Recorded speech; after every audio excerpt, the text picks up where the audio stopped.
Jumpa lagi Sobat Olahraga, semoga kalian selalu dalam keadaan sehat dan penuh semangat. Hari ini kita punya kabar terbaru seputar Timnas Indonesia yang sayang banget kalau dilewatkan. Berikut berita lengkapnya. Langsung jadi rebutan. Maes Hilgers diincar Feyenoord dan Como meski harganya selangit. Klub asal Belanda dan Italia siap rogoh kocek dalam demi bek Timnas Indonesia. Rafael Struijk frustrasi di Australia. Dicadangkan terus oleh Brisbane Roar. Netizen dukung Struijk cabut dan cari klub yang lebih hargai talentanya. Tapi sebelum kita masuk ke inti pembahasan, dukung dulu channel ini dengan menekan tombol subscribe. Dengan begitu, saya makin semangat menghadirkan berita-berita menarik untuk kalian. Nama Maes Hilgers kembali mencuat dalam perbincangan panas bursa transfer musim panas 2025. Bukan tanpa sebab, bek tangguh Timnas Indonesia ini kabarnya tengah diburu oleh dua klub Eropa sekaligus. Satu berasal dari negeri kelahirannya, Belanda, yaitu Feyenoord Rotterdam.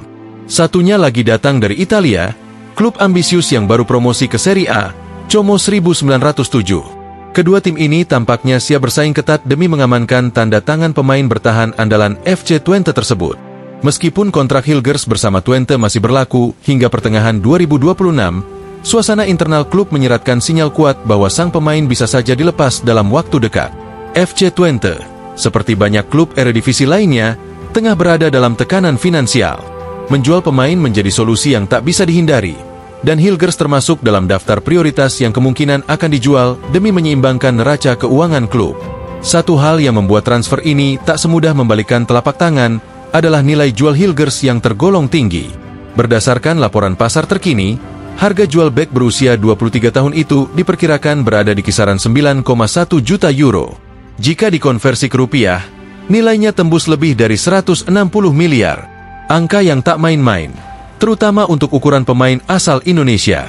Namun, hal ini tak menyurutkan niat dua calon pembelinya. Feyenoord, raksasa Eredivisie yang rutin tampil di kancah Eropa, melihat Hilgers sebagai opsi potensial untuk memperkuat lini belakang mereka. Kehilangan beberapa pemain inti musim lalu membuat Feyenoord bergerak cepat mencari pengganti yang cocok, dan Hilgers dinilai memenuhi semua kriteria. Selain masih muda, ia juga sudah cukup matang secara pengalaman bermain di level atas. Gaya bermain Hilgers yang tenang dan taktis dalam menjaga pertahanan cocok dengan filosofi permainan Feyenoord yang mengutamakan penguasaan bola. Sementara itu, Como datang dengan ambisi tak kalah besar. Klub asal Italia yang baru saja promosi ke Serie A ini sedang membangun proyek jangka panjang untuk menjadi kekuatan baru di sepak bola Italia. Mereka tidak segan mengucurkan dana besar demi membangun tim yang solid dan kompetitif. Hilgers masuk dalam radar mereka sebagai fondasi utama di lini pertahanan. Apalagi bek modern seperti dirinya sangat dibutuhkan dalam atmosfer Serie A yang menuntut disiplin dan ketangguhan taktis. Menariknya, ini bukan pertama kalinya Hilgers dilirik klub-klub besar. Sebelumnya, pemain berdarah Indonesia Belanda ini pernah dikaitkan dengan nama-nama besar seperti Valencia, Bologna, bahkan Sevilla. Namun, hanya Feyenoord dan Como yang sejauh ini sudah mulai melakukan pendekatan serius, menurut laporan media Belanda. Keduanya telah menghubungi pihak agen Hilgers, Yalcin Sarica, untuk membuka pembicaraan awal. Meski belum ada proposal resmi yang masuk ke meja manajemen Twente, atmosfer transfer mulai memanas. Yalcin Sarica sendiri mengonfirmasi adanya ketertarikan dari beberapa klub, namun menegaskan bahwa segala sesuatunya masih dalam tahap penjajakan. Artinya, keputusan akhir sangat tergantung pada kesepakatan nilai transfer dan rencana jangka panjang yang ditawarkan kepada Hilgers. Apakah proyek Feyenoord lebih meyakinkan? Atau justru tawaran gaji dan peran utama dari Como yang menggoda? Dari sisi performa, memang sulit menyangkal kualitas Maes Hilgers. Ia merupakan bek tengah yang bisa diandalkan dalam segala situasi. Kemampuannya dalam membaca pergerakan lawan, memenangi duel udara, serta tenang saat membangun serangan dari belakang membuatnya terlihat menonjol di lapangan. Tak heran bila ia menjadi salah satu aset paling bernilai milik Twente saat ini. Di sisi lain, publik Indonesia tentu berharap langkah besar ini bisa membuka jalan yang lebih luas bagi karir Hilgers, sekaligus meningkatkan citra pemain keturunan yang berseragam Garuda. Bermain di klub besar seperti Feyenoord akan membuatnya lebih sering terpantau oleh pemandu bakat Eropa dan berpotensi membuka pintu menuju liga-liga top. Sedangkan jika ia memilih Como, tantangan bermain di Serie A bisa mengasah kematangannya sebagai bek dalam menghadapi striker-striker elit Italia. Kedua jalan tersebut menjanjikan hal yang berbeda namun sama-sama menarik. Dan bagi Hilgers, keputusan ini bukan sekadar memilih klub, tapi menentukan arah karirnya ke depan. Apapun pilihannya, satu hal yang pasti, Indonesia boleh berbangga memiliki bek tangguh yang menjadi rebutan klub-klub elit Eropa. Musim panas ini akan menjadi momen krusial bagi Mees Hilgers. Rafael Struijk frustrasi di Australia. Dicadangkan terus oleh Brisbane Roar. Netizen dukung Struijk cabut dan cari klub yang lebih hargai talentanya. Harapan besar dibawa Rafael Struijk saat memutuskan hijrah ke benua Australia. Setelah kesulitan menembus starting 11 ADO Den Haag di Liga Belanda, Struijk memilih keluar dari zona nyamannya demi mengejar jam terbang yang lebih banyak. Ia tahu, di usia yang masih sangat muda, baru 21 tahun, pengalaman bermain adalah hal paling berharga yang tak bisa digantikan oleh latihan semata. Brisbane Roar pun menjadi tujuan barunya. Klub yang berbasis di Queensland ini bukan pilihan sembarangan. Di baliknya, ada Anindya Bakri, pengusaha asal Indonesia yang kini memegang kendali kepemilikan klub. Struijk datang bukan hanya sebagai pesepak bola biasa, tapi sebagai talenta masa depan timnas Indonesia. Banyak pihak, termasuk fans Garuda, menaruh harapan tinggi pada kepindahan ini. Mereka membayangkan Rafael akan mendapatkan menit bermain rutin, berkembang pesat di liga yang cukup kompetitif, dan kembali ke timnas dengan kualitas lebih matang. Awalnya, sinyal positif memang terlihat. 6 laga perdana dilalui Struijk dengan kepercayaan penuh dari pelatih. Bahkan, ia langsung mencatatkan 1 gol pada pertandingan keduanya melawan raksasa Australia, Sydney FC. Gol itu dianggap sebagai pertanda baik, bahwa Rafael mulai nyaman dan siap menggebrak di negeri kanguru. Sayangnya, grafik naik itu tidak bertahan lama.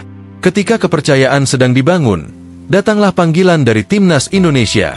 Struijk, sebagai bagian dari skuad muda Garuda, ikut serta dalam Piala AFF U23. Sayangnya, turnamen itu tidak masuk kalender resmi FIFA, sehingga kepergiannya tidak diiringi dukungan mutlak dari klub. Meski ia tampil penuh semangat demi negara, ketidakhadirannya di Brisbane Roar justru menjadi titik balik yang tidak menyenangkan. Saat kembali dari tugas negara, ia mendapati posisinya di tim utama telah tergantikan. Bukan lagi starter, bahkan seringkali hanya menghuni bangku cadangan. Dalam sisa musim kompetisi, Rafael hanya diturunkan dalam 4 pertandingan, semuanya sebagai pemain pengganti dengan menit bermain minim. Bahkan lebih parah lagi, pada 7 pertandingan terakhir musim, namanya hilang sepenuhnya dari daftar pemain. Ia benar-benar terlempar dari radar pelatih. Ini bukan hanya soal hilangnya menit bermain, tapi juga mengganggu ritme dan kepercayaan diri. Seorang pemain muda butuh kontinuitas, dan ketidakpastian seperti ini hanya membuat mental makin jatuh. Saat Brisbane Roar mengakhiri musim dengan kemenangan atas Central Coast Mariners, mereka terpuruk di posisi 2 terbawah klasemen. Untungnya, tidak ada sistem degradasi di A-League, sehingga klub masih aman bertahan di divisi utama. Tapi buat Struijk, musim ini terasa seperti mimpi buruk. Secara statistik, catatan Struijk bersama Brisbane jauh dari memuaskan. Hanya 10 penampilan sepanjang musim, dengan total waktu bermain 239 menit. 1 gol memang sempat ia sumbangkan, tapi selebihnya, ia lebih sering menjadi penonton dari bangku cadangan. Padahal, ia datang dengan semangat tinggi untuk membuktikan diri. Alih-alih berkembang, justru performanya bisa menurun jika terus-menerus tersingkir dari lapangan. Situasi ini membuat masa depan Struijk menjadi teka-teki. Apakah ia akan bertahan di Brisbane Roar dengan risiko kembali dicadangkan? Atau memilih jalan keluar dan kembali ke Eropa untuk mencari klub yang lebih menghargai potensinya? Banyak netizen di media sosial justru mendukung opsi kedua. Mereka merasa Struijk layak mendapatkan kesempatan lebih besar di klub yang memberikan menit bermain nyata, bukan sekadar janji manis saat awal kedatangan. Perlu diingat, Struijk bukan sekadar pemain muda biasa.